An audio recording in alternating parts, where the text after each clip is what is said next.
और हमारे मुल्क में पुराने एक तो इतिहास को लोग भूल जाते हैं, दैट्स वेरी बैड।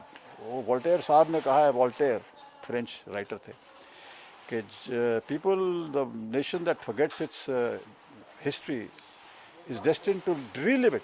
अगर हम अपने इतिहास, अपनी तारीख को भूल जाएं तो जो गलतियां हमने की हैं माजी में, पास्ट में, अपने अतीत में, तो वो हम फिर दोहराते हैं।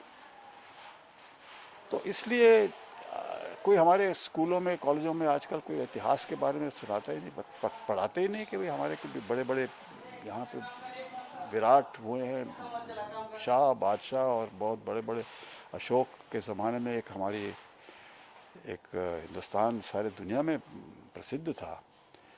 चंद्रगुप्त मौर्य का बहुत बड़ा एम्पायर हुआ है, फिर चाणक्य जैसे हुए हैं। आजकल सब वो भूल रहे हैं। हमारे शास्त्रीय संगीत अब सारी दुनिया में पॉपुलर हो रहा है। अमेरिकन हो या आजकल शास्त्रीय संगीत की तरफ ध्यान दे रहे हैं। हिंदुस्तानी शास्त्रीय संगीत यहाँ पे लोग भूल ही गए। फिल्मों में जो म्यूज़िक आता है वो उसकी अपनी जगह है, जायज़ है, वो हर जगह क्लासिकल म्यूज़िक नहीं आना चाहिए, मगर एक जो पुराने गानों में जैसे झलक थी हमारे अपनी कल्चर की, अपनी संस्कृति की, वो अब कम है। अब गाने थे उस ज़माने में, देखिए ऐ मेरे प्यारे वतन, या अभी देखिए ना पुराने गाने आज तक लोकप्रिय हैं। आजकल के गाने लोग एक दिन सुनते हैं, दूसरे दिन, तीसरे दिन, चौथे दिन भूल जाते हैं। तो ये इसका भी मुझे गम था। आजकल कुछ लग रहा है कि नई हवा चलने के आसार दिखाई दे रहे हैं। मुझे पता नहीं कि हवा तेज़ होगी कि नहीं, या तेज़ होते होते फिर से हल्की हो जाएगी। मगर ये जो देशभक्ति का एक जज्बा है वो हर मुल्क में है। जहाँ भी मैं गया हूँ, मैं 6 साल रूस में रहा, कई साल यूरोप में रहा, अमेरिका में रहा, वहाँ अपने मुल्क के प्रति एक जोश है। अपने वतन से प्यार करते हैं वो लोग बेपनाह, उसके लिए मरने को तैयार हैं। हिंदुस्तान में वो एक तो इंसान में गर्व होना चाहिए, बिना आत्मविश्वास के, गर्व के, अपने में अगर गर्व न हो, अगर सिर्फ हीन भाव हो, और अगर हमारी जिसे कहते हैं इन्फीरियरिटी कॉम्प्लेक्स ही हो कि हमें ये भी ठीक नहीं यार, वो भी ठीक नहीं यार, हमारा ये गलत है, वो गलत है, सब गलत है। आप आपके न्यूज़ चैनल्स पे यही तो दिखाते हैं, ये गड़बड़ हो गई, वो गड़बड़ हो गई, ये मर गया, वो मर गया। गलत चीज़ें दिखाना ज़रूरी है, मगर उनके ऊपर जोर देना, सही चीज़ें कम दिखाते हैं। सो वो लोगों में भी एक ऐसे एक मायूसी सी पैदा हो गई है कि यार वो हीन भाव जिसे कहते हैं आ गया है कि भाई ये भी ठीक नहीं, हमारा मुल्क कहाँ जा रहा है, क्या पता नहीं यार, जो पैसे कमाओ, आगे बढ़ो, किस तरह भी। सो इस पर थोड़ी सी मायूसी मुझे महसूस होती है। हमारे जो हमने सीखा, अपने पिताजी से सीखा है, पुराने लीडरों से सीखा है, मगर अभी लगता है कि अगर कुछ अभी किया जाए, अगर ज़रा एक नई उत्सुकता पैदा हो सकती है, और कहीं ना कहीं लगता हो रही है। हालांकि जो प्रगतिशील तत्व हैं हमारे देश के, वो अभी उभर के आगे आने की कोशिश कर रहे हैं, मगर जो प्रतिशोध इच्छुक हैं, प्रतिशोध इच्छुक मतलब जो प्रोग्रेस के खिलाफ है, मतलब उसके सामने खड़े हो जाते हैं, रिग्रेसिव फोर्सेस, वो आगे आ रहे हैं और टक्कर हो रही है, और एक तरफ से पीछे घसीटे जा रहे हैं, और कोशिश हो रही है कि आगे बढ़े। तो एकता होनी चाहिए, एकता होनी चाहिए। जिस चीज़ में हिंदुस्तान का फ़ायदा है उसी को हाँ करो, उसी को करो।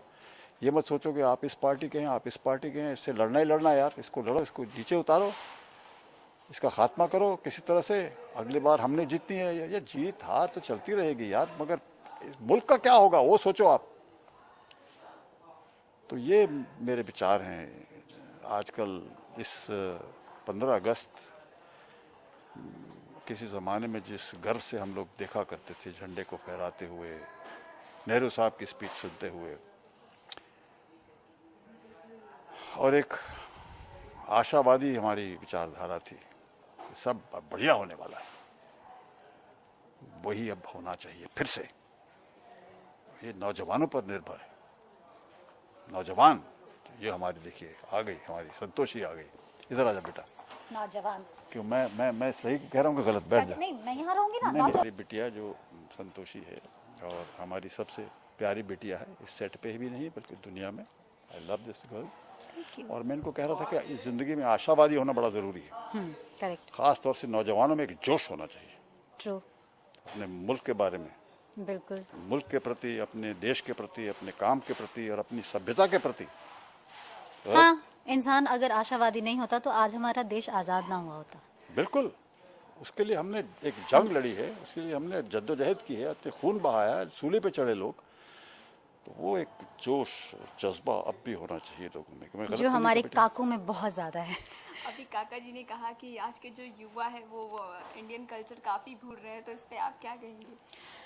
उसमें हमारी भी गलती है, हम नकल पे ज्यादा बिलीव करने लगे हैं। ये देखो, तो मुझे लगता है कि जो हमारी संस्कृति रही है उसको याद कराने में हमारे बड़े बुजुर्ग का भी हाथ होना चाहिए, और हम लोग हमसे जो छोटे हैं उनको हमें गाइड करना चाहिए।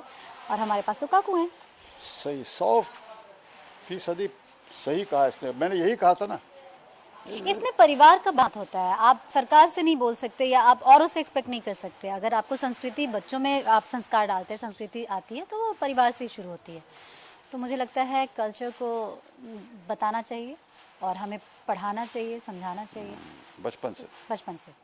हर 15 अगस्त को कोई ना कोई एक शपथ देते हैं कि हम ये बुराई नहीं करेंगे, तो आप दो जन कौन सी बुराई छोड़ना चाहेंगे इस 15 अगस्त को? यार ऐसी कोई बुराई तो मुझे दिखती इसमें तो नहीं है। नहीं, ऐसा नहीं है कि नहीं है। मुझे लगता है कि मैं लोगों की बुराइयां काउंट करने से ज़्यादा कोशिश करूंगी कि जो बची खुची मेरे अंदर प्रॉब्लम है मैं उस पर काम करूं, ना कि दूसरों की बुराइयों को मैं पॉइंट आउट करूं। कई बार होता है कि हम सफाई पे हम बोल देते हैं कि यार वो बड़ी गंदगी फैलाता है, हम क्यों नहीं जाकर साफ कर देते। तो वो सारी चीज़ें हैं, कोशिश करूंगी छोटी छोटी चीज़ों पे ध्यान देने की। आप क्या करेंगे काकू? देखो बेटा, अब हमारी उम्र में अभी कौन सी बुराइयां होंगी हम में। करेक्ट।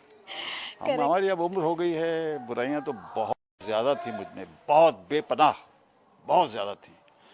मगर देखिए, जहां आप बुरा काम करते हैं तो मुझे लगता है, अब लगता है मुझे कि भगवान आपको उस वक्त ऐसा हथौड़ा मारता है सर पे कि धीरे धीरे आपको होश आने लगता है। तो मैं बहुत हथौड़े खा चुका हूँ, बहुत ज्यादा हथौड़े खा चुका हूँ। सभी लोग कहते हैं ना, इंसान को उस समय सीख नहीं मिलती है, वो ऊपर वाला समय पर सीख देता है। रंग लाती है हिना पत्थर पे पिस जाने के बाद। ऑडियंस के लिए लास्ट मैसेज बोलते हैं, happy independence. Happy independence day. Very happy independence day. मेरा भारत महान, हमारा भारत महान। हमारा भारत महान। जय हिंद। जय जय हिंद।